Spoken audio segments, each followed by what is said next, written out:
ሰላም ጤና ይስጥልኝ የማዩ ስፖርት ተከታታዮች እንደምን አደራችሁ። ትላንትና ዓለም ሁሉ በጉጉት ሲጠብቀው የነበረው የፒኤስጂ እና የባየር ሙኒክ የአሊያንዝ አሬና ጨዋታ እንደ መጀመሪያው ዙር አዝናኝ ሳይሆን ተጠናቋል። እንግዲህ ጨዋታው 1-1 በሆነ ውጤት በአሊያንዝ አሬና ሲጠናቀቅ የፒኤስጂን ግብ ኡስማን ዴምቤሌ ሲያስቆጥር ሃሪ ኬን ለባየር ሙኒክ ያቻነቷን ጎል አስቆጥሯል። ፒኤስጂ እንግዲህ በድምር ውጤት 6-5 በማሸነፍ ለፍጻሜ መድረሱን አረጋግጧል። በአሰልጣኝ ሉዊስ ኤንሪኬ የሚመራው ፒኤስጂ ለተከታታይ 2 ዓመት የአውሮፓ ቻምፒየንስ ሊግ ፍጻሜ ተፋላሚ መሆን የቻለበትን ድል አስመዝግቧል። የፈረንሳዩ ክለብ ፒኤስጂ በፍጻሜው የእንግሊዙ ክለብ አርሰናልን የሚገጥም ይሆናል። የአውሮፓ ቻምፒየንስ ሊግ ፍጻሜ ከ24 ቀናት በኋላ ግንቦት 22 2018 በሃንጋሪ ቡዳፔስት ፑሽካሽ አሬና ስታዲየም እንግዲህ እንደሚደረግ ይታወቃል። ልክ እንደ መጀመሪያው የፒኤስጂ ሜዳ ጨዋታ ድንቅ ያልነበረውና በጣም የደበዘዘ ተጫዋቾች ደክሞ የተመለከትንበትን ጨዋታ ነው ትላንት እየተመለከትነው። ታዲያ ኢቪቻ ካቫራትስኬሊያ ድንቅ አድርጎ ያሻመለትን ጎል ኡስማን ዴምቤሌ ገና በ3ኛው ደቂቃ አስቆጠረ። ጨዋታው በዚህ ውጤት እረፍት ወጡ። ከጨዋታ በኋላ ፒኤስጂዎች ባየር ሙኒኮች የተሻለ እንቅስቃሴ ቢያደርጉም ፒኤስጂ በጎል ሙከራ የተሻለ ነበር። በኦልሞስት ባለቀ ደቂቃ ሃሪ ኬን ያቻነቷን ጎል አስቆጠረ። ጨዋታው በዚሁ ተጠናቀቀም። አትሌቲኮ እንግዲህ ፒኤስጂ በተከታታይ ለሁለተኛ ዓመት ለፍጻሜ መድረስ ቻለ። ከጨዋታው በኋላ ዲዛሪ ዱዌ ፍጻሜውን ማሸነፍ አለብን ሲል እንግዲህ አስተያየቱን ሰጥቷል። የፒኤስጂ የፊት መስመር ተጫዋች ዲዛሪ ዱዌ አንድ ቡድን ዋንጫ ለማሸነፍ ማጥቃት አለበት ሲል እንግዲህ ከጨዋታው በኋላ ተናግሯል። አብዝተን ማጥቃትና መፋለም አለብን ያለው ዲዛሪ ዱዌ ዋንጫውን የምናሸንፈው እንደዚህ ነው፣ በግለሰብ ጨዋታ አይደለም ሲል እንግዲህ አስተያየቱን ሰጥቷል። አክሎም ላስመዘገብነው ድል ደስታችንን እንገልጻለን፣ ነገር ግን ትሁት ሆነን መቆየት አለብን፣ ፍጻሜውን ማሸነፍ አለብን ሲል እንግዲህ ወጣቱ ዲዛሪ ዱዌ ተናግሯል። ዲዛሪ ዱዌ ትናንትና ድንቅ እንቅስቃሴ ሲያደርግ ነው ያመሸው። ይህ ወጣት ፈረንሳዊ ተጫዋች እንግዲህ እንቅስቃሴው ሁሉ የኪሊያን ምባፔን እንቅስቃሴ መስሎ አምሽቷል። እንግዲህ ትሁት ሆነን የፍጻሜውን ጨዋታ መጠባበቅ አለብን ሲል ከጨዋታ በኋላ አስተያየቱን ሰጥቷል። አርቴታ ጥሩ ቡድን ሰርቷል፣ ነገር ግን እኔ በተጫዋቾች በጣም እርግጠኛ ነኝ ሲል ሉዊስ ኤንሪኬ ከጨዋታው በኋላ እንግዲህ አስተያየቱን ሰጥቷል። የፒኤስጂ አሰልጣኝ ሉዊስ ኤንሪኬ ጨዋታው ጥሩ አጀማመር ያደረግንበት የማይታመን ነበር ሲል ከጨዋታው በኋላ አስተያየቱን ሰጥቷል። ቡድናቸው ለተከታታይ ዓመታት ለቻምፒዮንስ ሊግ ፍጻሜ መድረሱ የተለየ ስኬት ነው ሲሉ ሉዊስ ኤንሪኬ ተናግረዋል። ጨዋታውን በጀመሩበት መንገድም ደስተኛ እንደሆኑ የገለጹት እኚህ አሰልጣኝ በፍጥነት ግብ ማስቆጠር ለተጫዋቾቹ ብዙ ስሜት ፈጥሯል ሲል ተናገረ። ስለ አርሰናል ያነሳው ሉዊስ ኤንሪኬ አርሰናል አርቴታ የተለየ ቡድን ነው የገነባው፣ ለአርቴታ የተለየ አድናቆት አለኝ፣ እሱ አስደናቂ ቡድን ሰርቷል ሲል ተናግሯል። ነገር ግን እኔ በተጫዋቾች ሙሉ እምነት አለኝ ሲሉ እንግዲህ ፍጻሜውን አሸንፋለሁ የሚል እንሸነፋለን የሚል ስጋት እንደሌላቸው ገልጸዋል። ታክቲካል እቅዶችን ማብራራት ፍላጎት የለኝም፣ ምክንያቱም በነገራችሁም ልትረዷቸው አትችሉም ሲሉ እንግዲህ ሉዊስ ኤንሪኬ ተናግረዋል። እንግዲህ ይህ አሰልጣኝ በተከታታይ አውሮፓ ቻምፒዮንስ ሊግ ላይ እንግዲህ ለመንገስ እና ታሪክ ለመጻፍ በፒኤስጂ ለ90 ደቂቃ የሚፋለሙ ይሆናል። ባለፈው ዓመት የአውሮፓ ቻምፒዮንስ ሊግን ፒኤስጂ ለመጀመሪያ ጊዜ በእኚህ አሰልጣኝ አንስቷል። ዘንድሮ ደግሞ ዳግም የሚያነሳው ከሆነ በጣም ትልቅ ታሪክ ሆኖ የሚጻፍለት ይሆናል። እንግዲህ ናሲር አልከላፊ ተጫዋች ሳይሆኑ ተዋጊዎች ናቸው ያሉን ሲል ከጨዋታው በኋላ አስተያየቱን ሰጥቷል። የፒኤስጂው ፕሬዝዳንት ናሲር አልከላፊ ለተጫዋቾቹ ያላቸውን ከፍተኛ አድናቆት ገልጸዋል። እግር ኳስ ተጫዋቾች ብቻ አይደሉም ያሉን ተዋጊዎች ናቸው ሲል ፕሬዝዳንቱ እንግዲህ ከጨዋታው በኋላ አስተያየቱን ሰጥቷል። ያለ ምርጡ አሰልጣኝ በእጃችን ነው ያሉት ናሲር አልከላፊም ዓላማችን ሁለተኛ የቻምፒዮንስ ሊግን መውሰድ ነው ሲሉ ተናግረዋል። የፒኤስጂን ታሪክ እዚህ ሙኒክ ላይ ፈጥረናል፣ ታሪኩን ለመጻፍ መቀጠል አለብን ሲል ናሲር አልከላፊ እንግዲህ ከጨዋታው በኋላ ተናግሯል። ፒኤስጂ ከአርሰናል የሚያደርጉት ፍልሚያ እንግዲህ የሚጠበቅ ይሆናል። የአርሰናል ደጋፊያን የማይፈልጉት ክለብ ነው ለፍጻሜ የገጠማቸው። አርሰናሎች ከፒኤስጂ ይልቅ ባየር ሙኒክ እንዲያልፍና ለፍጻሜ እንዲገጥሙ ይፈልጋሉ። ምክንያቱም በዚህ ዓመት አርሰናሎች ባየር ሙኒክን አሸንፈዋል። አንጻራዊ ካየነው በአጨዋወትም ተመሳሳይ ብለው ስለሚያስቡ አርሰናሎች ባየር ሙኒክን ይፈልጉ ነበር። ነገር ግን ያልሆነም ለፍጻሜ ከፒኤስጂ ጋር የሚፋለሙበት እድል ተፈጥሯል። ፒኤስጂ እንግዲህ የእንግሊዝ ፕሪሚየር ሊጎች ቡድኖችን አምናም ዘንድሮ ምን እንዳደረጋቸው ተመልክተናል። አሁን እንግዲህ የመጨረሻው ተፋላሚ አርሰናል ሆኗል። እንግዲህ ይህን ጨዋታ በግንቦት 22 የምንመለከተው ይሆናል። ሌላው የማንቸስተር ሲቲ ሴቶች ቡድን እናገኛለን። የማንቸስተር ሲቲ ሴቶች ቡድን የእንግሊዝ ሴቶች ሱፐር ሊግ አሸናፊ መሆኑን ትላንትና አረጋግጧል። የአርሰናል ሴቶች ቡድን ከብራይተን አቻ መውጣቱን ተከትሎ የማንቸስተር ሲቲ ሻምፒዮንነቱን አረጋግጧል። አርሰናል ማንቸስተር ሲቲ ላይ መድረስ የሚችል ብቸኛ ቡድን ነበር። ቢሆንም አቻ መውጣቱ ሲቲን አሸናፊ አድርጎታል። ማንቸስተር ሲቲ የቼልሲን የ6 ዓመታት የሻምፒዮንነት ሪከርድ መግታት የቻለበትን ውጤት ትላንትና እንግዲህ በሴቶቹ ቡድን አስመዝግቧል። እንግዲህ ማንቸስተር ሲቲ ሻምፒዮን መሆን ችለዋል። ሌላው የቀድሞ የሊቨርፑል ተጫዋች ጄሚ ካራገር በአንድ ወቅት ካስሜሮን እግር ኳስ ሳትተው በፊት አንተ ተው ብሎ ተችቶት ነበር። ካስሜሮ ከዛ በኋላ ለክለቡ ማንቸስተር ዩናይትድ ጥሩ የሚባል ግልጋሎት መስጠት ችሏል። ስለ ካራገር አስተያየት የተጠየቀው ካርሎስ ካስሜሮ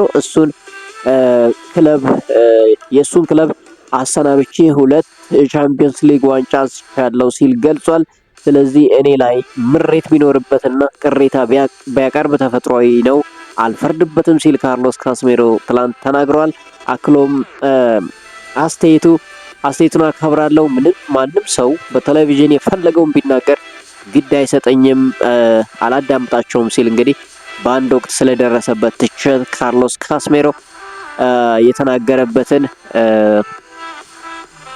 ዜና አስተላልፏል። ካርሎስ ካስሜሮ በሌላ በኩል ማይክል ካሪክ ቋሚ አሰልጣኝ እንዲሆንም የጠየቀበትን አስተያየት ሰጥቷል። እንግዲህ ካስሜሮ በማይክል ካሪክ ስር ድንቅ እንቅስቃሴ እያደረገ በማንቸስተር ዩናይትድ ወሳኝ ተጫዋች መሆኑን ያረጋገጠበትን ዓመት አሳልፈዋል። ከሁለተኛው አጋማሽ ወይም ከካሪክ መምጣት በኋላ ታዲያ ይህ ብራዚላዊ አማካይ ካስሜሮ አሰልጣኝ ማይክል ካሪክ በክለቡ ቋሚ አሰልጣኝ ሆኖ እንዲሾም ጠይቋል። በአመቱ መጨረሻ ቡድኑን የሚለቅ ቢሆንም ካርሎስ ካስሜሮ ማይክል ካሪክ የቋሚነት ስራው ይገባዋል ሲል አስተያየቱን ሰጥቷል። ካሪክ አስደናቂ ስራ እየሰራ ነው ያለው ካርሎስ ካስሜሮ የክለቡ ሙሉ እምነት ማግኘት ይገባዋል ሲል ተናገረ። ማቲያስ ኩኛና ኮቢ ማይኖ ከዚህ በፊት በአደባባይ ካሪክ በቋሚነት እንዲሾም ፍላጎት እንዳላቸው ገልጸው ነበር።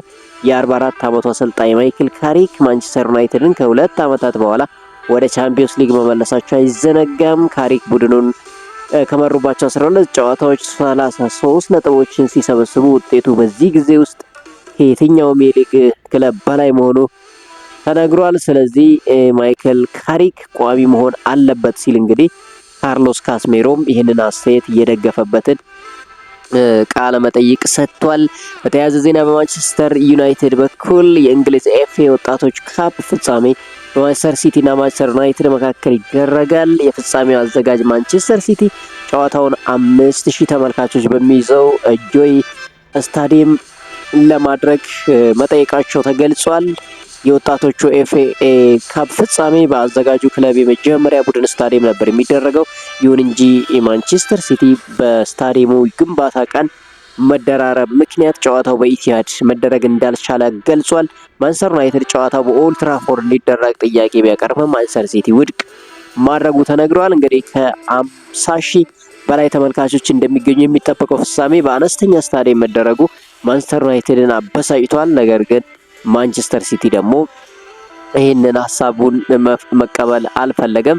ስለዚህ በዛ ወድቀዋል። ሌላው የማንቸስተር ዩናይትድ ዜና ማንቸስተር ዩናይትድ ለቀጣዩ ውድድር ዘመን የልምምድ ማሊያ ስፖንሰር ለማግኘት መቃረባቸው ተገልጿል።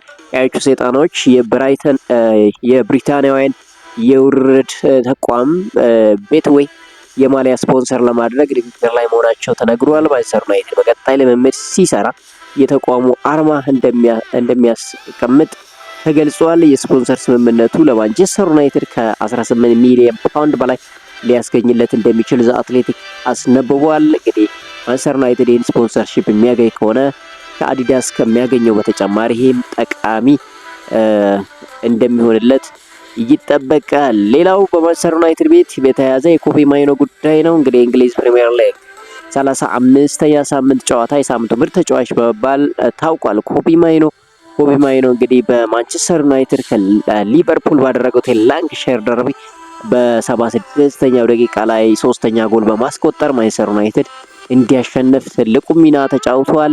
በዚህም ምክንያት እንግዲህ የማንቸስተር ዩናይትድ ተጫዋች ኮቢ ማይኖ የሳምንቱ ምርጥ ተጫዋች በመባል ተመረጠ። ማንቸስተር ዩናይትድ ተጫዋቾች በዘንድሮ የውድድር ዘመን በተለይ በማይክል ካሪክ ስር አብዛኛውን የሳምንቱ ምርጥ ሽልማት ወስደውታል። በውድድር ዘመኑ ከቀረቡ 36 ሽልማቶች የማንቸስተር ዩናይትድ ተጫዋቾች 13ቱን መውሰድ ችለዋል። እንግዲህ ማንቸስተር ዩናይትድ ተጫዋቾች በማይክል ካሪክ ስር ምን ያህል ለውጥ እንዳሳዩ የሚያሳየው ዜና ነው።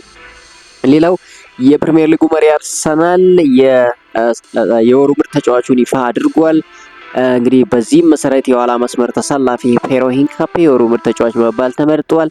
እንግዲህ ኢኳዶሪያዊ ተከላካይ ፔሮ ሂንካፔ ከተሰጠው ድምፅ 60% የሚሆነውን በማግኘት ማሸነፍ ችሏል። ኢዜ ሁለተኛ በመሆን ሲያጠናቅቅ ካይ ሃቨርትዝ እና ቪክተር ዮኬሬሽ ቀጣዩን ደረጃ ይዘዋል። ፔሮ ሂንካፔ በውሰት አርሰናል ቤት ቢገኝም ለአርሰናል ድንቅ እንቅስቃሴ እያደረገ ይገኛል። ታዲያ ይህ ተጫዋች የወሩ ምርጥ ተጫዋች በመባል ተሸልሟል።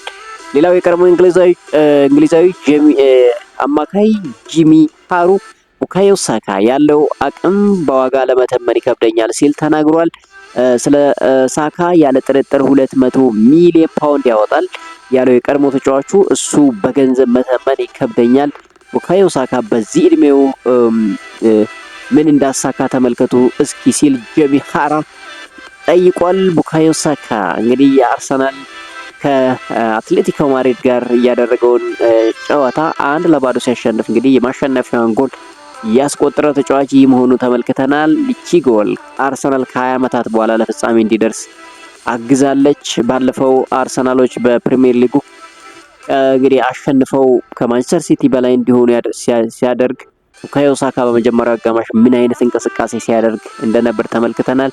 ስለዚህ ለዚህ ተጫዋች እንግዲህ 200 ሚሊዮን በላይ ማውጣት ይገባዋል ሲል ጂሚ ሃራ አስተያየቱን ሰጥቷል። የቤኔፊካው ተጫዋች እንግዲህ ጃንሉካ ፕሬስቲያኒ ቪኒሲየስ ጁኒየር ላይ የዘረኝነት ጥቃት አድርሷል በሚል ክስ ቀርቦበት እንደነበር ይታወሳል።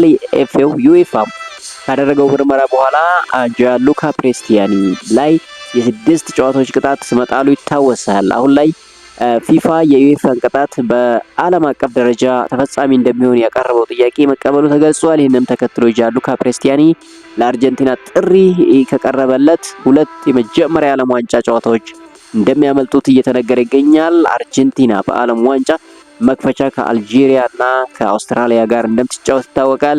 ይሄ 2 ጨዋታ ይሄንን ወጣት የአርጀንቲና ተጫዋች እንደሚያልፉት እንግዲህ እየተነገረ ይገኛል። ሌላው ከሰሞኑ እንግዲህ የኔይማር ጉዳይ እያነጋገረ ነበር። ኔይማር የሮቢኒዮን ልጅ ደብድቧል በሚል ክስ ቀርቦበት ነበር። እንግዲህ ብራዚላዊ ተጫዋች ኔይማር የቡድን አጋሩ ታዳጊ ሮቢኒዮ ጁኒየርን በጥፊ መምታቱ ተዘግቦ እንደነበር ይታወሳል። ኔይማር አሁን ላይ ይቅርታ መጠየቁን በሰጠው አስተያየት ገልጿል። የሰጠውት ምላሽ ከልክ ያለፈ ነበር አውቃለሁ ያለው ኔይማር ነገር ግን ይቅርታ ጠይቄያለሁ፣ ነገሩ ያበቃ መስሎኝ ነበር ሲል ተናግሯል። እግር ኳስ የሚጫወት ይህ እንደሚያጋጥመው ያውቃል። ጉጢ፣ ጥፊ የሚያጋጥም ነገሮች ናቸው ሲል ተናገረ። ነገሩ በውስጥ ማለቅ ይገባው ነበር። እግር ኳስ የማይረዱ ሰዎች አሳሰቡት፣ አባባሱት። ሁለታችንም ስህተት ሰርተናል፣ ምናልባት የእኔ የበለጠ ግን ነበር። ስለዚህ ለዚህ ይቅርታ ጠይቄያለሁ ሲል እንግዲህ ኔይማር ጁኒየር ስለ ክስተቱ አስተያየቱን ሰጥቷል። በመጨረሻም የኪቪቻ ካቫራሽኬሊያን ጉዳይ እናገኛለን። ኪቪቻ ካቫራሽኬሊያ ዘንድሮ በአውሮፓ ቻምፒዮንስ ሊግ በፒኤስጂ ቤት ድንቅ እንቅስቃሴ እያደረገ ይገኛል። ይህ ተጫዋች ሪከርድ መስፈሩን እንግዲህ እየተነገረ ይገኛል። የፒኤስጂ የፊት መስመር ተሰላፊ ኪቪቻ ካቫራሽኬሊያ በቻምፒዮንስ ሊግ ጥሎ ማለፍ አስደናቂ የሚባል ጊዜን እያሳለፈ ይገኛል። ኪቪቻ ካቫራሽኬሊያ በውድድሩ ጥሎ ማለፍ ላይ 7 ግቦችን በማስቆጠር የሚስተካከለው የለም። በውድድሩ የጥሎ ማለፍ ታሪክ ከኪቪቻ ካቫራሽኬሊያ በላይ ግብ ያስቆጠሩት 3 ተጫዋቾች ብቻ ናቸው። ክሪስቲያኖ ሮናልዶ፣ ካሪም ቤንዜማ እና ሊዮኔል ሜሲ ነበሩ። እንግዲህ ጆርጂያው ተጫዋች ኪቪቻ ካቫራሽኬሊያ በአመቱ በ16 የቻምፒዮንስ ሊግ ጎሎች ላይ ቀጥተኛ ተሳትፎ ማድረግ ችሏል። አንድ የፒኤስጂ ተጫዋች በአንድ አመት ይህን ቁጥር ሲያስመዘግብ ለመጀመሪያ ጊዜ በመሆን እንግዲህ ሪከርድ ሆኖ እንግዲህ ትላንትናም ፒኤስጂዎች የመጀመሪያውን ጎል ሲያስቆጥሩ የኪቪቻ ካቫራሽኬሊያ ድንቅ እንቅስቃሴ አስፈልጓቸው ነበር።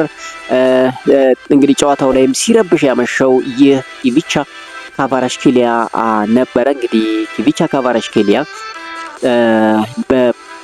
በፒኤስጂ ቤት እንግዲህ ይህንን ሪከርድ ሲያደርግ ለመጀመሪያ ጊዜ ሆኖ ተመዝግቧል። ካቫራሽኬሊያ በፍጻሜውም እንግዲህ ለፒኤስጂ ጥሩ ነገር ይሰራል ተብሎ የሚጠበቀው ጆርጂያዊ ተጫዋች ነው።